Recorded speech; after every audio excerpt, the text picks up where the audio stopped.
Olá, tudo bem com vocês? Sejam bem-vindos ao nosso programa número 84 desse estudo Refletindo Kardec, sempre com apoio e divulgação da Sociedade Espírita Francisco de Assis de Amparo aos Necessitados, a Cefam aqui da nossa cidade de Ponta Grossa.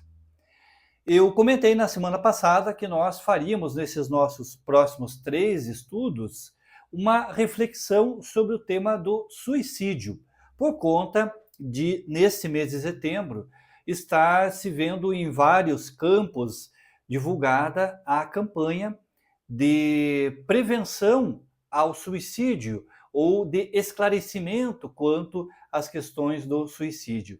E a doutrina espírita exerce nesse ponto um importante papel no sentido de esclarecer, sejam aqueles que simpatizam com a doutrina espírita, ou mesmo aqueles que, às vezes descrentes de qualquer segmento religioso, têm a necessidade de ouvir alguma questão para refletir melhor nos momentos de dificuldades, nos momentos de aflição. E nosso propósito, enquanto estudiosos da doutrina, é trazer aquilo que Allan Kardec registrou com depoimentos de alguns espíritos que passaram por essa via desastrosa do suicídio e que trazem as suas impressões para que nós possamos, de alguma forma, divulgar essa informação e afastar de vez esse propósito que é dos mais tristes para a jornada do espírito. E no livro O Céu e o Inferno, eu escolhi 3 relatos, vamos comentar um deles hoje, de espíritos que se comunicaram com Allan Kardec na Sociedade Parisiense de Estudos Espíritas e trouxeram a sua impressão sobre o que os esperou logo após o suicídio. O primeiro caso deles, Kardec vai chamar de O Suicida da Samaritana. E conta uma história ocorrida em 7 de abril de 1858.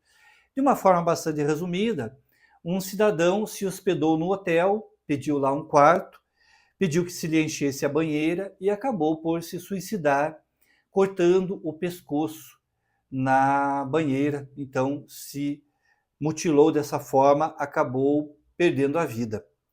E o espírito foi chamado a essa reunião para dialogar. E o que é interessante porque ele não tinha uma consciência plena de que realmente estava desencarnado, pois para ele a tomada da iniciativa do suicídio seria para se livrar de um problema aflitivo. Ele não declara qual era esse problema, diz ele uma questão familiar, que ele oprimia muito, que ele trazia muito sofrimento, mas que, como ocorre na maioria das vezes, para sua surpresa, ele se viu ainda vivo no plano espiritual, porque se sentia ainda vivo e sentia, mais do que isso, as sensações que o corpo físico enfrentava logo após a morte do corpo físico.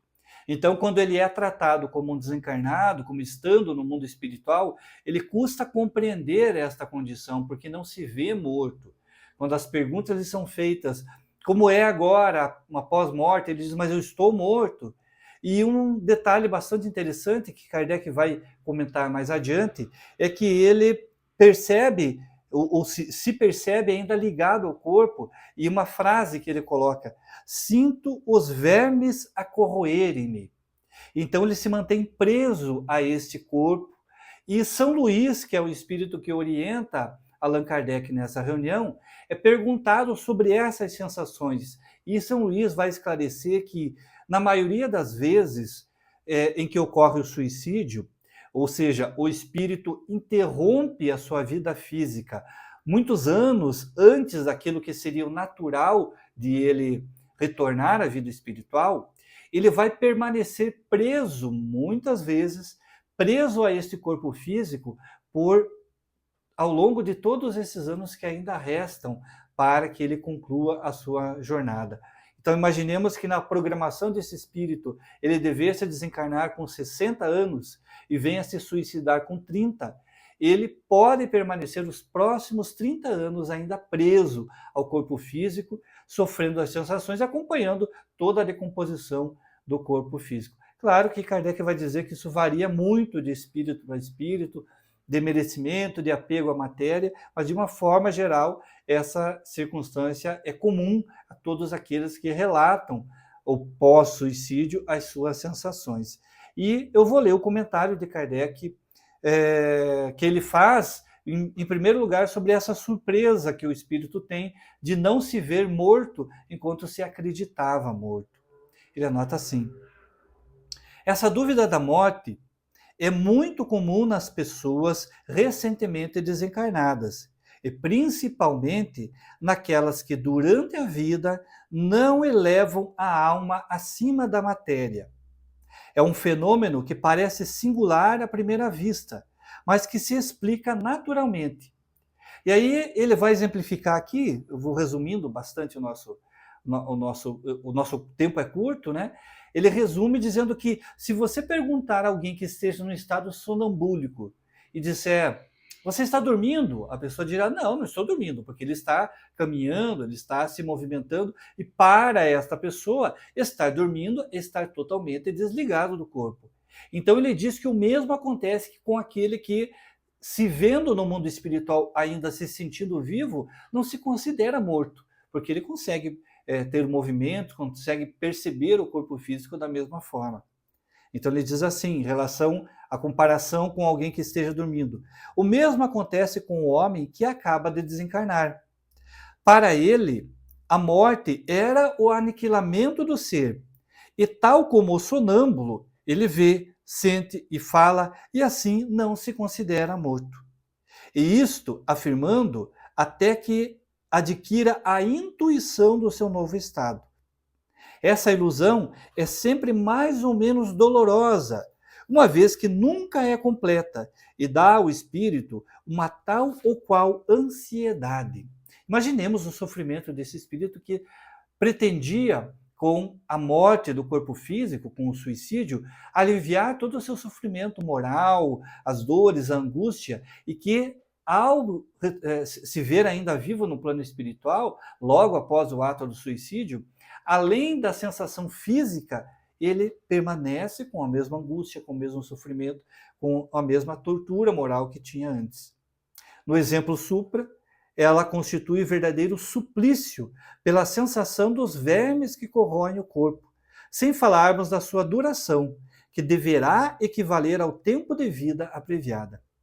Esse estado é comum nos suicidas, posto que nem sempre se apresenta em idênticas condições, variando de duração e intensidade, conforme as circunstâncias atenuantes ou agravantes da falta. A sensação dos vermes e da decomposição do corpo não é privativa dos suicidas. Sobrevém igualmente aos que viveram mais da matéria do que do espírito. Em tese, não há falta isenta de penalidade, mas também não há regra absoluta e uniforme nos meios de punição.